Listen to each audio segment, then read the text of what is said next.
Hi ಎಲ್ರಿಗೂ ನಮಸ್ಕಾರ. ಇಲ್ಲಿ ನೀವು ನೋಡ್ಬೋದು ಆಲ್ರೆಡಿ ಇಂಡಿಯನ್ದ ವೆಸ್ಟರ್ನ್ ಹಾಕಿದ್ದಾರೆ, ಅದು ಕರೆಕ್ಟಾಗಿ ಪ್ರಾಪರಾಗಿ ಮಾಡಿಲ್ಲ ಅವರು. ಅದರಿಂದ ಎರಡು ಸಮಸ್ಯೆ ಆಗಿದೆ. ಒಂದು ಬಂದ್ಬಿಟ್ಟು ಲೀಕೇಜ್ ನೋಡಿ, ಇಲ್ಲಿ ತೋರಿಸ್ತಾ ಇದ್ದೀನಿ ನೋಡಿ, ನೀವು ನೋಡ್ಬೋದು ಅದು ಕಂಟಿನ್ಯೂಸ್ ನೀರು ಸೋರಿ ಫುಲ್ಲು ಲೀಕೇಜ್ ಆಗಿ ಈ ಡ್ರೈ ರನ್ನಲ್ಲಿ ಪೈಪ್ ಮೇಲೆ ಬರ್ತಾ ಇದೆ.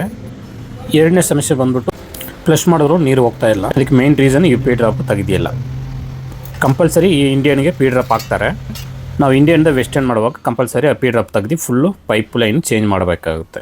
ಇದು ಲೀಕೇಜ್ಗೆ ಎರಡು ರೀಸನ್ ಇದೆ. ಆಲ್ರೆಡಿ ಪೈಪ್ ಬೇರೆ ಇದರಲ್ಲಿ ಸ್ವಲ್ಪ ಪ್ರಾಬ್ಲಮ್ ಇತ್ತು. ಇದು ಇಂಡಿಯನ್ದ ವೆಸ್ಟರ್ನ್ ಮಾಡುವಾಗ ಆ ಪಿ ಡ್ರಾಪ್ನ ಇಟ್ಟಿದ್ದು ಪ್ರಾಪರಾಗಿ ಇಟ್ಟಿಲ್ಲ, ಅದರಿಂದ ಸ್ವಲ್ಪ ಲೀಕೇಜ್ ಇರ್ತಿತ್ತು. ಅದರಿಂದ ನಾವು ಫ್ಲೋರಿಂಗ್ ಫುಲ್ ತೆಗೆದು ಫುಲ್ಲು ಹೊಸ ಲೈನ್ ಹಾಕಿ ಇದು ಟೈಲಿಸ್ ಎಲ್ಲ ಹಾಕಿ ಫಿಟ್ ಮಾಡಿ ಕೊಟ್ಟಿದ್ವಿ. ಕಸ್ಟಮರ್ಗೆ ಹಳೆಯ ಕಮೋಡೆ ಫಿಟ್ ಮಾಡಬೇಕಾಗಿತ್ತು, ಅದೇ ಬಿಚ್ಚಿ ತಿರ್ಗಿ ಅದೇ ರೀಇನ್ಸ್ಟಾಲ್ ಮಾಡಿ ಕೊಟ್ಟಿದ್ದೀವಿ.